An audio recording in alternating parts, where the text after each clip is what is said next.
ధర్మతత్వజ్ఞులు ధర్మశాస్త్రంబని అధ్యాత్మ విదులు వేదాంతమనియు నీతి విచక్షణుల్ నీతి శాస్త్రంబని కవి వృషభులు మహాకావ్యమనియు లాక్షణికులు సర్వలక్షణ సంగ్రహమని ఐతిహాసికులితిహాసమనియు పరమ పౌరాణికుల్ బహుపురాణ సముచ్చయం బని మహికొనియాడుచుండ వివిధ వేద తత్వవేది వేదవ్యాసుడాదిముని పరాశరాత్మజుండు విష్ణు సన్నిభుండు విశ్వజనీనమై పరగుచుండజేసే భారతంబో.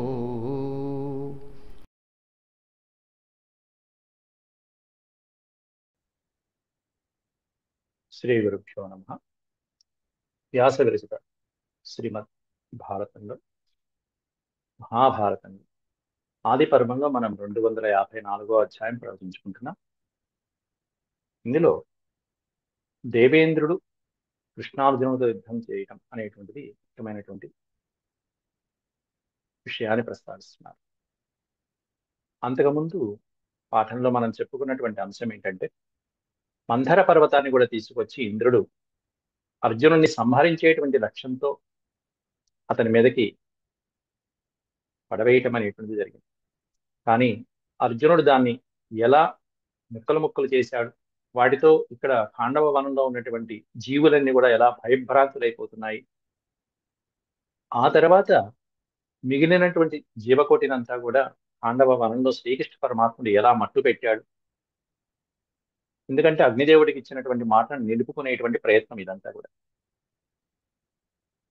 అంతా అయిపోయిన తర్వాత ఆకాశవాణి పలుకులు ఇంద్రుణ్ణి దేవతలతో పాటుగా మళ్ళీ తిరిగి వెనక్కి వెళ్ళిపోమని చెప్పడం. ఎందుకంటే కృష్ణార్జునుల ఇద్దరి యొక్క పరాక్రమం అందరికీ తెలుసు, నీకు తెలుసయ్యా. కాబట్టి వారిని ఎవరూ యుద్ధంలో నిర్జించలేరు, ఓడించలేరు. కాబట్టి నువ్వు మరలి వెళ్ళడమే మంచిది అని చెప్పి ఆకాశవాణి పలకటం అనేటువంటివన్నీ కూడా ఈ విషయాలు ఈ అధ్యాయంలో ప్రస్తావించబడుతున్నాయి. ముందుగా దైవస్మరణ చేసుకుని నేటి ప్రవచనాన్ని ప్రారంభించుకుందాం. ఓ శుక్లాంబరధరం విష్ణుం శశివర్ణం చతుర్భుజం ప్రసన్నవదనం ధ్యాయేత్ సర్వవిఘ్నోపశాంతయే. వ్యాసం వసిష్ఠనప్తారం శక్తేః పౌత్రమకల్మషం పరాశరాత్మజం వందే సుఖతాతం తపోనిధిం.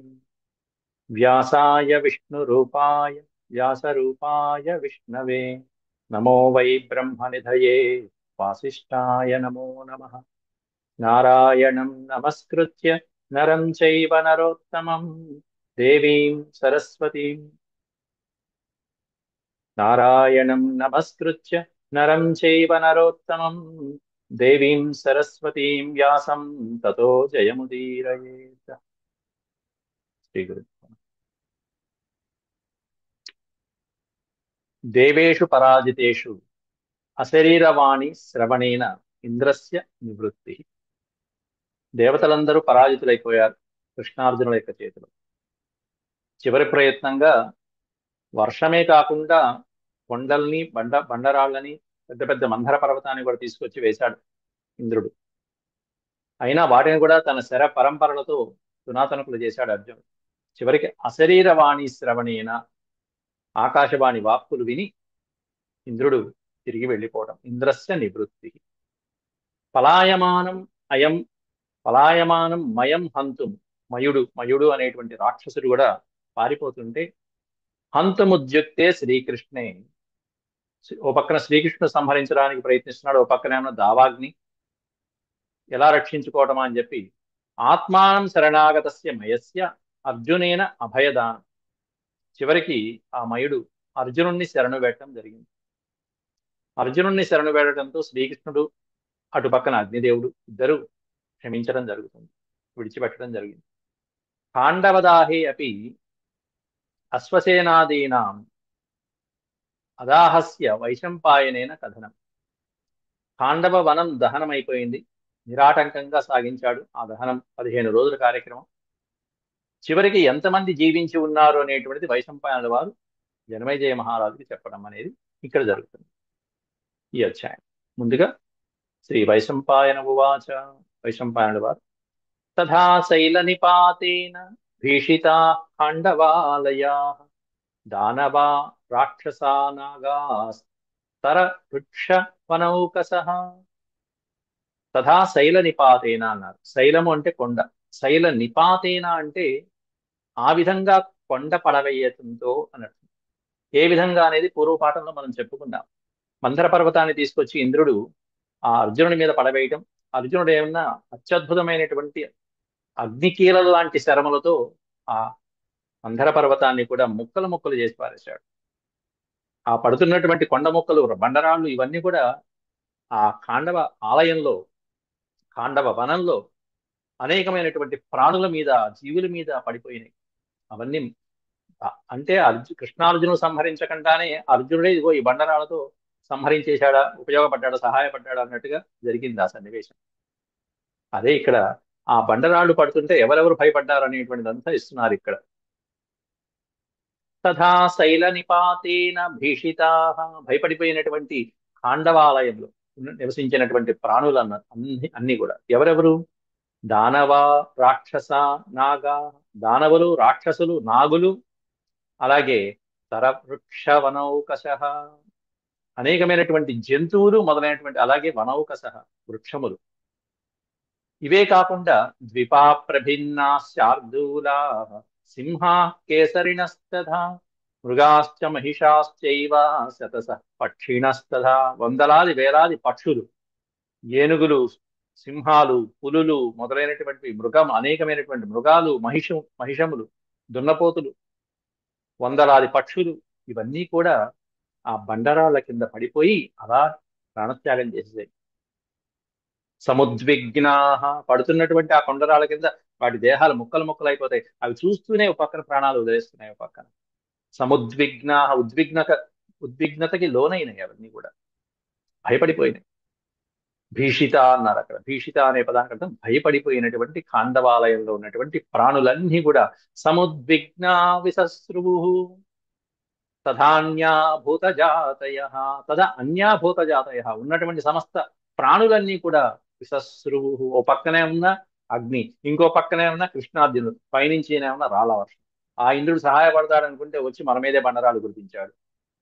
దాంతో ఉద్విగ్నతకి లోనై, ఆందోళనకి లోనై ఏం చేయాలో కంగారు పడిపోయి అట్లా తప్పించుకునే దారి లేక ఇక అలా ప్రాణాలు విడిచిపెట్టేస్తున్నాయి. ఇంకా ఎవరైనా తప్పించుకున్నటువంటి వాళ్ళు ఉంటే శ్రీకృష్ణ పరమాత్ముడు వాళ్ళ అంతు చూస్తున్నాడు. తం దావం సముదైక్షంత, దావం ఆ అరణ్యంలో, సముదైక్షంత అటు ఇటు చూసుకుంటూ ప్రాణాలు అరచేతిలో పట్టుకుని ఇంకా తప్పించుకుందామని ప్రయత్నిస్తున్నారు కొంతమంది. అట్లాంటి వాళ్ళకి కృష్ణౌ చాభ్యుజ్యతాయుధౌ, ఉద్యత ఆయుధౌ, కృష్ణౌచ. ఇక్కడ కృష్ణం అనే పదం పెట్టాడంటే శ్రీకృష్ణ పరమాత్ముడు ఒకడే కాదు, ద్వివచనం వాడారు. కృష్ణౌ అంటే కృష్ణ, కృష్ణౌ, కృష్ణా. ఒక కృష్ణుడు, కృష్ణం అంటే ఇద్దరు కృష్ణుడు. ఎవరంటే అక్కడ అర్జునుడికి కూడా కృష్ణుడు అనేటువంటి పేరు ఉంది. కృష్ణ అంటే శ్రీకృష్ణ పరమాత్ముడు, అర్జునుడు, ఎంత చక్కటి పదం వాడారు అక్కడ. అట్లా కృష్ణార్జునుడు ఇద్దరు కూడా ఉద్యతాయుధౌ, ఆయుధములను పైకెత్తి సిద్ధంగా ఉంచుకుని, భయంకరమైనటువంటి ఆయుధాలు అవి. అట్లాంటి ఆయుధాన్ని పైకెత్తి మరి సిద్ధంగా ఉండి ఎవరొస్తారో రండి అన్నట్టు. ఉత్పాతనాద శబ్దేన త్రాసిత ఇవ చాభవన్ దేవనం ప్రసమీక్ష్యాధ దహ్యమానమనేకధా. ఉత్పాతనాద శబ్దం, ఉత్పాత నాదం, నాదము అంటే శబ్దం. ఎటువంటి నాదంతో ఉంది ఆ శబ్దము అంటే ప్రళయకాలంలో వచ్చేటువంటి గంభీరమైనటువంటి శబ్దాలు ఎట్లా ఉంటాయో అతి భయంకరమైనటువంటి శబ్దాలు ఉత్పాతాలు వచ్చినప్పుడు. ఉత్పాతాలు, రకరకాల ఉత్పాతాలు ఉంటాయి. అట్లాంటి ఆ ఉత్పాతాలు కలిగినప్పుడు వచ్చేటువంటి భయంకరమైన శబ్దాలు ఎలా ఉంటాయో అలా ఉన్నాయి వీళ్ళ యొక్క ఆయుధ ధ్వనులే అలా ఉన్నాయి. ఓ పక్కన ఉన్న మృత్యువుకి ఎరవేయబడినటువంటి జీవులు చేసేటువంటి ఆర్తనాదాలు ఇంకా ఘోరంగా ఉన్నాయి. ఉత్పాతనాద శబ్దేన త్రాసిత ఇవ, త్రాసిత అంటే వణికిపోతూ ఓ పక్కన ప్రాణం బిక్కచచ్చిపోయి మరణించడానికి సిద్ధంగా ఉన్నటువంటి ప్రాణులు భయపడిపోయి అల్లకల్లోలమైపోతున్నాయి. తే వనం ప్రసమీక్షాద, అట్లాంటి అరణ్యంలో పక్కనే ఉన్న దహ్యమానం అనేక రకాలుగా అగ్ని చుట్టుముట్టేసి దహించేస్తున్నాడు ఇంకో పక్కన. అట్లా కృష్ణమభ్యుద్యతాస్త్రం, శ్రీకృష్ణ పరమాత్ముడు ఉద్యతాం అస్త్రం, తన యొక్క అస్త్రాన్ని పైకెత్తాడు. ఏమిటి అస్త్రం అంటే చక్రాయుధం. కృష్ణమభ్యుద్యతామస్త్రం చ నాదం ముముచుర్బణం, నాదం ముముచు. శ్రీకృష్ణ పరమాత్ముడు విడిచినటువంటి ఆ అస్త్రం భయంకరమైనటువంటి నాదాన్ని ముముచుహు విడుస్తున్నది, అత్యద్భుతమైనటువంటి నాదాన్ని కలిగిస్తున్నది. తేన నాదేన రౌద్రేణ నాదేన చ విభావసో, తేన నాదేన రౌద్రేణ, భయంకరమైనటువంటి ఆ శ్రీకృష్ణ పరమాత్ముడి యొక్క అస్త్రనాదం అనేటువంటి దానికి ఇటు అగ్నిదేవుడు ప్రచండంగా అలా మండుతూ ఉన్నటువంటి నాదము తోడై ఎట్లా ఉందంటే అరణ్యం అంతా బీభత్సంగా ప్రళయకాలమా అన్నట్టుగా ఉన్నదయ్యా.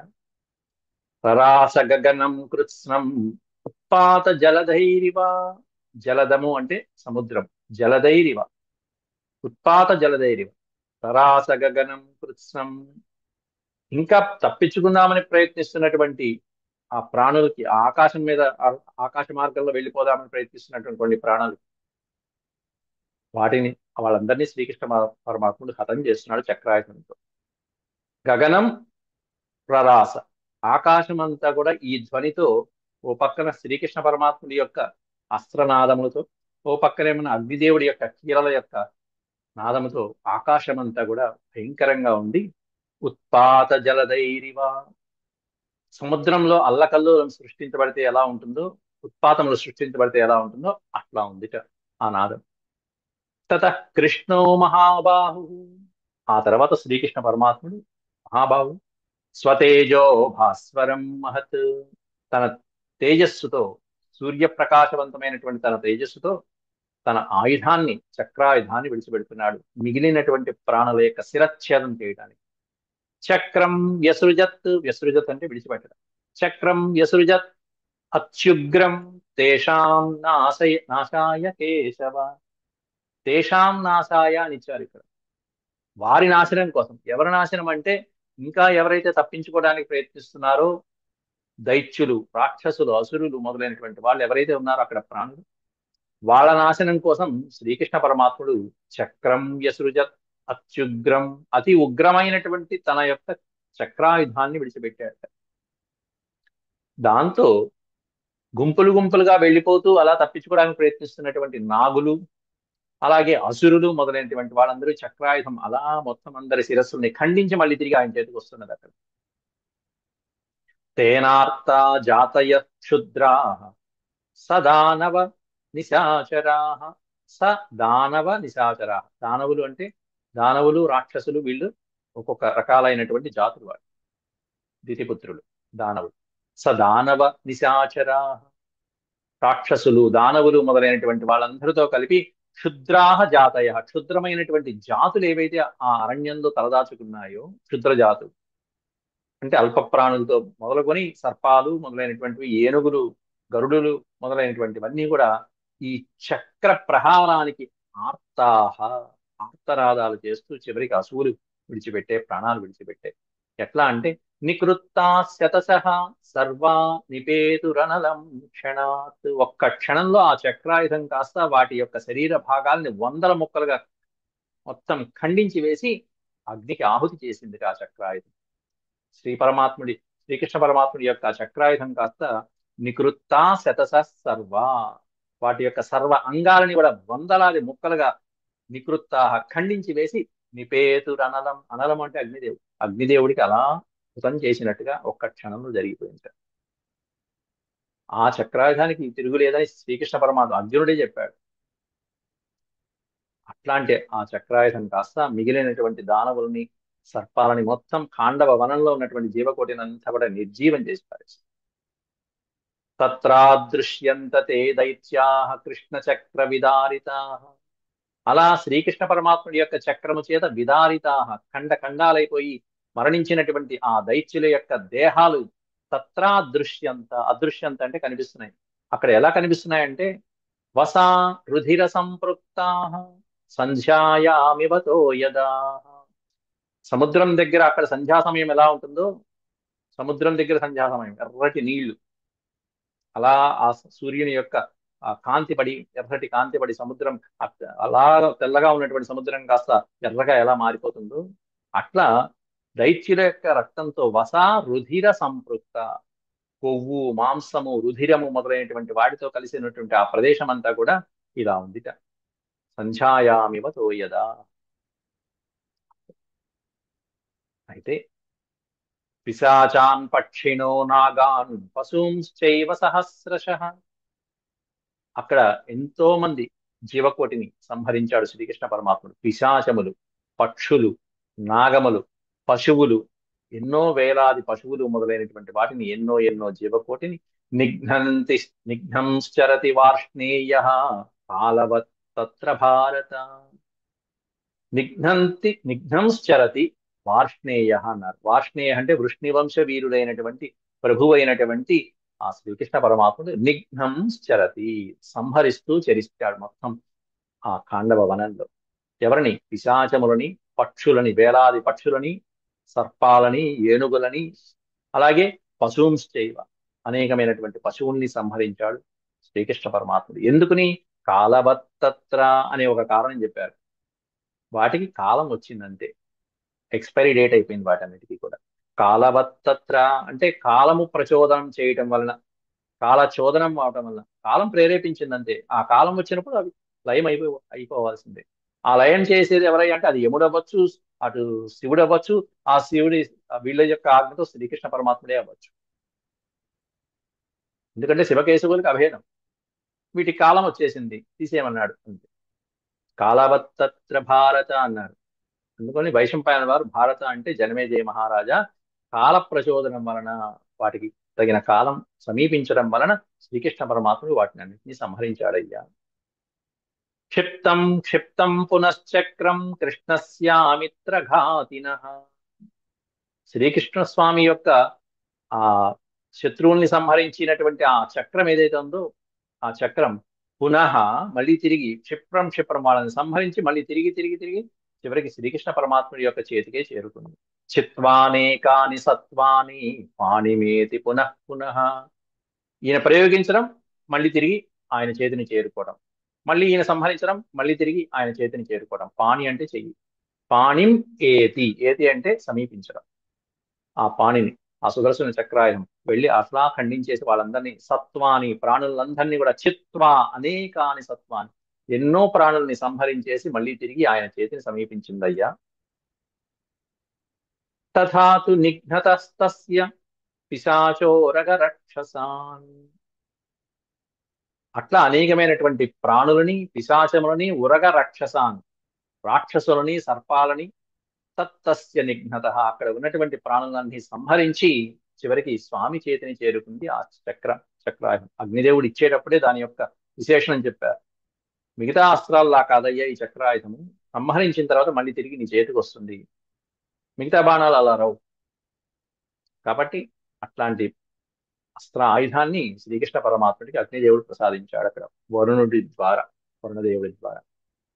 బభూవ రూపమత్యుగ్రం సర్వభూతాత్మనస్తదా సమేతానాం చ సర్వేషాం దానవానాం చ సర్వశః. బభూవ రూపం అత్యుగ్రం. ఆ సమయంలో శ్రీకృష్ణ పరమాత్ముడి యొక్క రూపం ఎలా ఉందంటే అతి ఉగ్ర రూపంగా ఉంది. శ్రీకృష్ణ పరమాత్మ ప్రసన్నంగా, ప్రశాంతంగా, శాంతచిత్తంగా ఉండేటువంటి రూపం కాస్త అక్కడ శ్రీకృష్ణ పరమాత్ముడు యుద్ధం చేసే సందర్భాలు ఇదో ఇట్లాగే ఉంటాయి. ఎన్నో సందర్భాల్లో రాక్షసులతో శ్రీకృష్ణ పరమాత్ముడు యుద్ధం చేశాడు. మహాభారతంలో మాత్రం చేయించాడు అర్జునుడి చేత.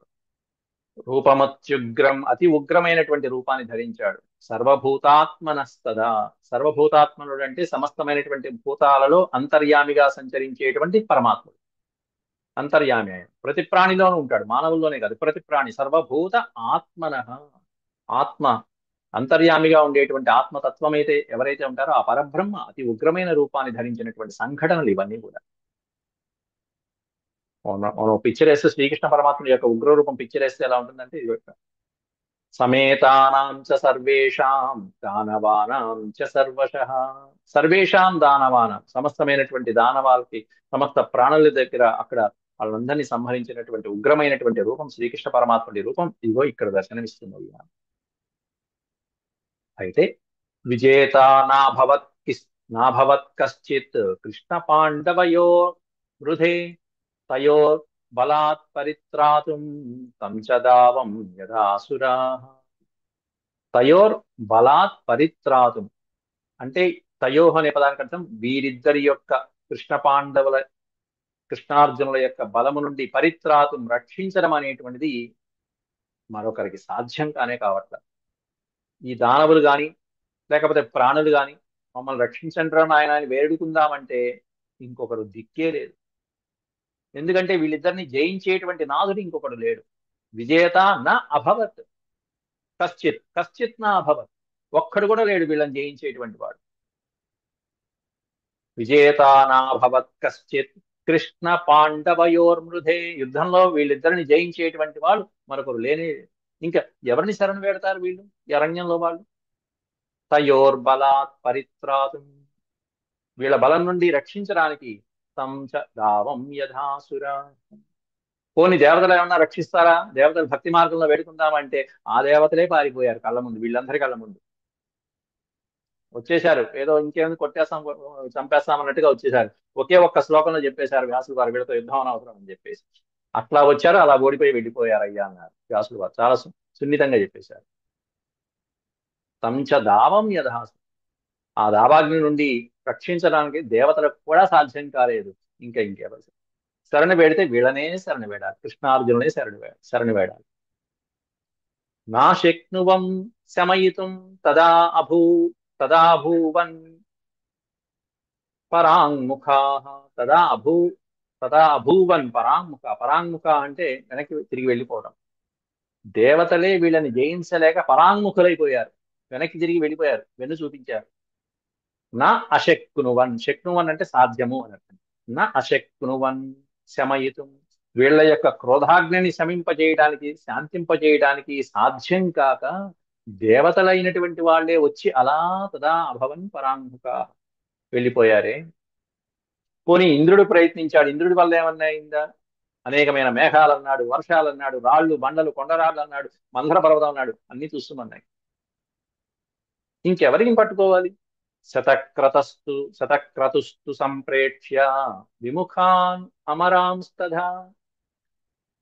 శతక్రతు అంటే దేవేంద్రుడి పక్కకెళ్ళి నుంచున్నారు. ఎవరయ్యా అంటే అమరాంస్తథా, అక్కడ వెనక్కి తిరిగి వెళ్ళిపోయినటువంటి దేవతలందరూ కూడా విముఖులై వెళ్ళిపోయారు, యుద్ధంలో ఓడిపోయి వెళ్ళిపోయారు. వాళ్ళందరూ దేవేంద్రుడి పక్కన నుంచున్నారు. అయ్యా మా వల్ల కాదు, నీ వల్ల ఏమన్నా అయితే చూడు, లేకపోతే నువ్వు కూడా మాతో పాటు వచ్చేసి అంతే. బభూవ ముదితో రాజన్ ప్రశంసన్ కేశవార్జునో. దేవతలు అలా వెనుతిరిగి వెళ్ళిపోతే, ఓడిపోయి పరాజితులై వెళ్ళిపోతే, దేవేంద్రుడు ముదిత అనే పదం పెట్టారు ఇక్కడ వ్యాసులు వారు. ముదిత అంటే సంతోషించాట, చాలా ఆనందపడ్డాట దేవేంద్రుడు. బభూవ ముదితో రాజన్, హే రాజన్ జనమేజయ మహారాజా, చాలా సంతోషించాడయ్యా ఆ దేవేంద్రుడు. అంతేకాకుండా ప్రశంసన్ కేశవ అర్జునో ప్రశంసన్, కృష్ణార్జునుడిద్దరిని ఆ దేవేంద్రుడు ప్రశంసించాట. ఇది పరాక్రమం అంటే. వాడు ఎవరనుకున్నావు మరి? నా కుమారుడు, నా అంశ సంజాతుడు అంటూ దేవేంద్రుడు పరమానంద పడిపోయాడు అర్జునుని చూసి. శ్రీకృష్ణుడు పరమాత్ముని యొక్క దివ్యమైనటువంటి అంశం ఆయనకి తెలిసిందే. అయినా సరే ఇక్కడ యుద్ధానికి ఆయన ప్రయత్నం ఆయన చేయాలి. నివృత్తేష్వధ దేవేషు వాగువాచా శరీరిణి. నివృత్తేషు అధ దేవేషు, ఎప్పుడైతే దేవతలు వెనుతిరిగి వచ్చేశారో, ఇంద్రుడు చేయవలసినటువంటి ప్రయత్నాలు చేశాడో, అప్పుడు వాక్ ఉవాచ అశరీరిణి, అశరీరమైనటువంటి వాక్కులు అంటే శరీరము లేకుండా ఆకాశంలో ఉండేటువంటి వాక్కులు. ఉవాచ ఈ విధంగా పలికాయట. ఆకాశవాణి అనేటువంటి అశరీరమును ధరించినటువంటి అంటే శూన్యము నుంచి వచ్చినటువంటి వాక్ అది. ఆకాశం అంటే శూన్యమే, అట్లాంటి శూన్యంలోంచి వాక్కులు వినిపించాయట, దివ్యమైనటువంటి వాక్కులు. దేవేంద్రుడికి చెప్పినటువంటి మాటలు. శతక్రతుం సమాభాష్య మహాగంభీర నిస్వనాహ, మహాగంభీరమైనటువంటి నిస్వనాహ శబ్దంతో, కంఠంతో, గంభీరమైనటువంటి కంఠంతో శతక్రతుం సమాభాష్య, దేవేంద్రుడితో ఆభాష్య, ఆభాష్య చక్కగా ఈ విధంగా పలికిందిట ఆ శూన్యం నుంచి వాక్కులు. ఏమని? నతే సఖా సన్నిహిత తక్షకో భుజగోత్తమః తాహ కాలే ఖాండవస్య కురుక్షేత్రం గతో యసౌ. దేవేంద్ర, నువ్వెందుకు ఈ వనాన్ని పట్టుకుని అలా కూర్చున్నావు? ఎందుకు వచ్చావు అసలు యుద్ధానికి? నిన్ను ఎవరు రమ్మన్నారు ఇక్కడికి?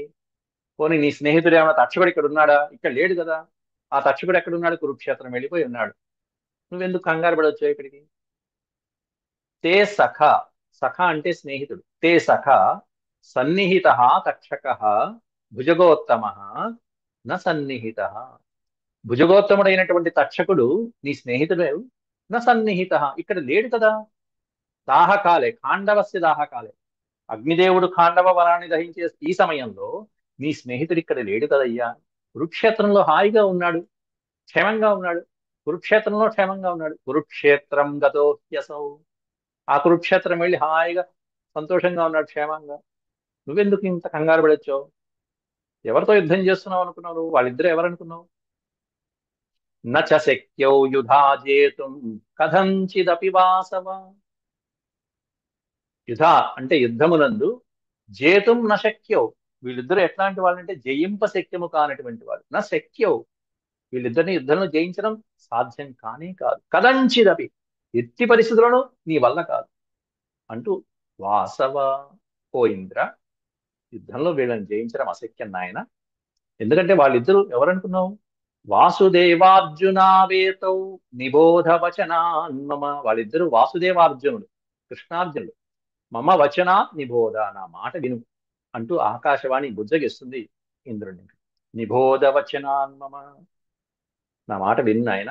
ఎందుకంటే వీళ్ళిద్దరి గురించి నీకు తెలుసు. నరనారాయణావేతౌ పూర్వదేవౌ దివి శ్రుతౌ.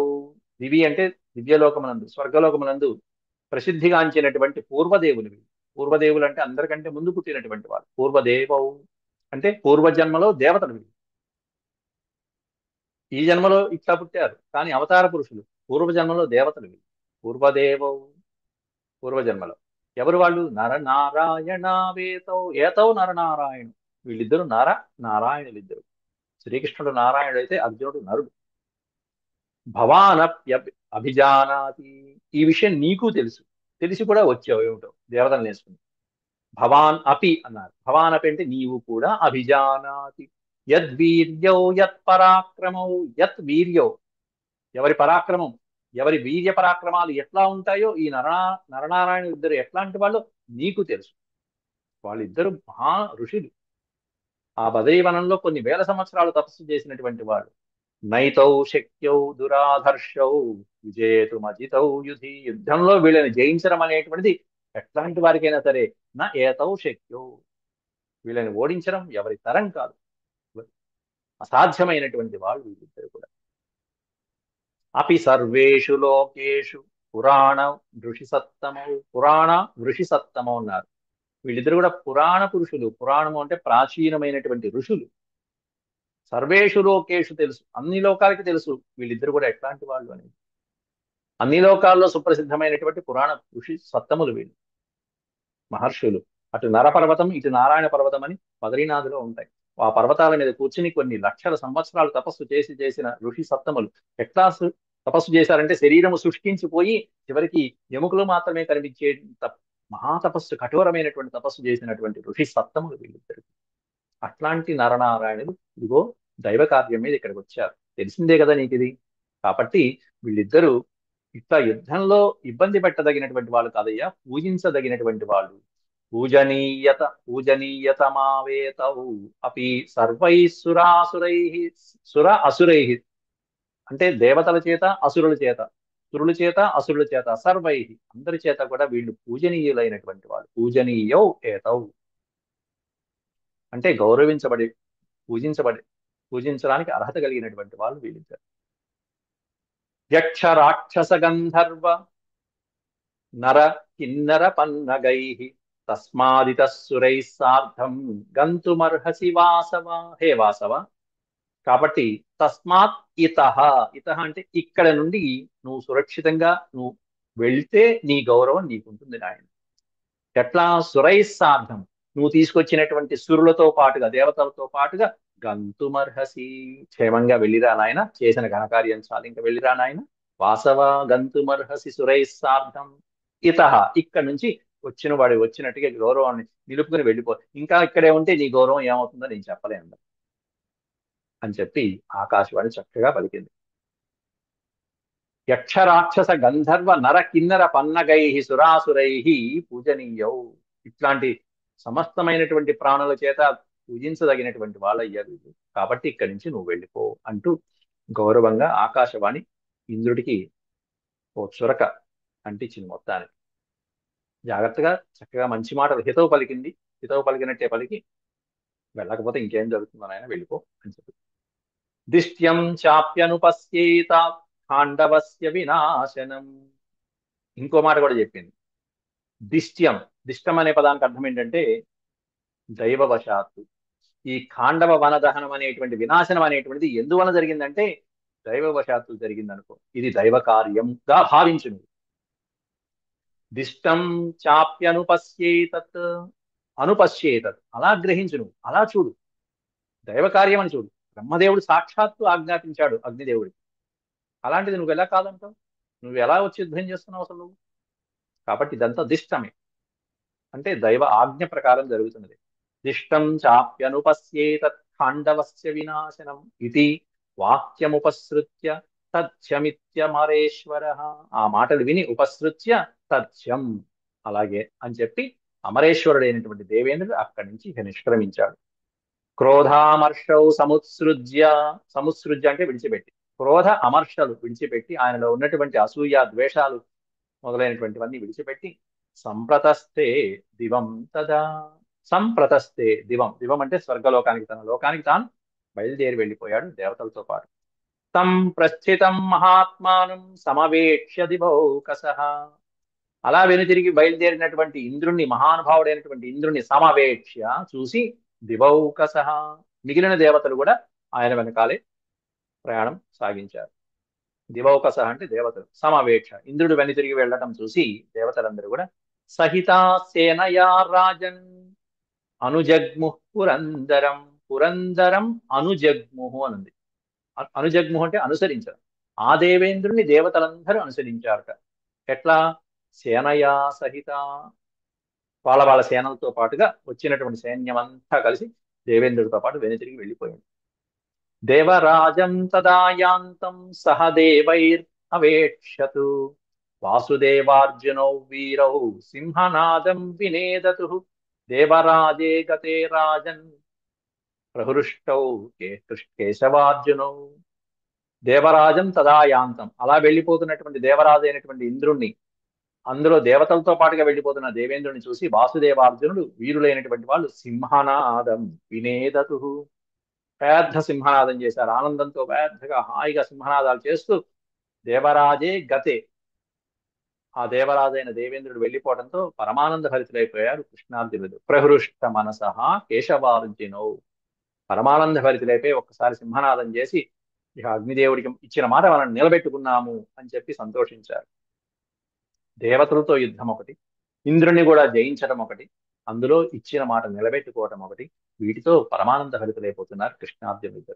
ఆ తర్వాత అగ్నిదేవుడు మిగతా వనాన్నంతా దహించి ఆ తర్వాత శాంత చిత్తుడవటం అనేటువంటిది, చివరికి ఈ అరణ్యంలోంచి ఎవరు బయటపడ్డారు అనేటువంటిదంతా చివరి శ్లోకంలో వర్ణించారు. అది రేపటి ప్రసంగంలో మనం చూసుకుందాం. అంతవరకు సెలవు. ఓం శాంతి శాంతి శాంతి. యదక్షరపద భ్రష్టం మాత్రాహీనం చ యద్భవేత్ తత్సర్వం క్షమ్యతాం దేవనారాయణ నమోస్తుతే. సర్వం శ్రీకృష్ణార్పణమస్తు. ఓం నమో భగవతే వాసుదేవాయ.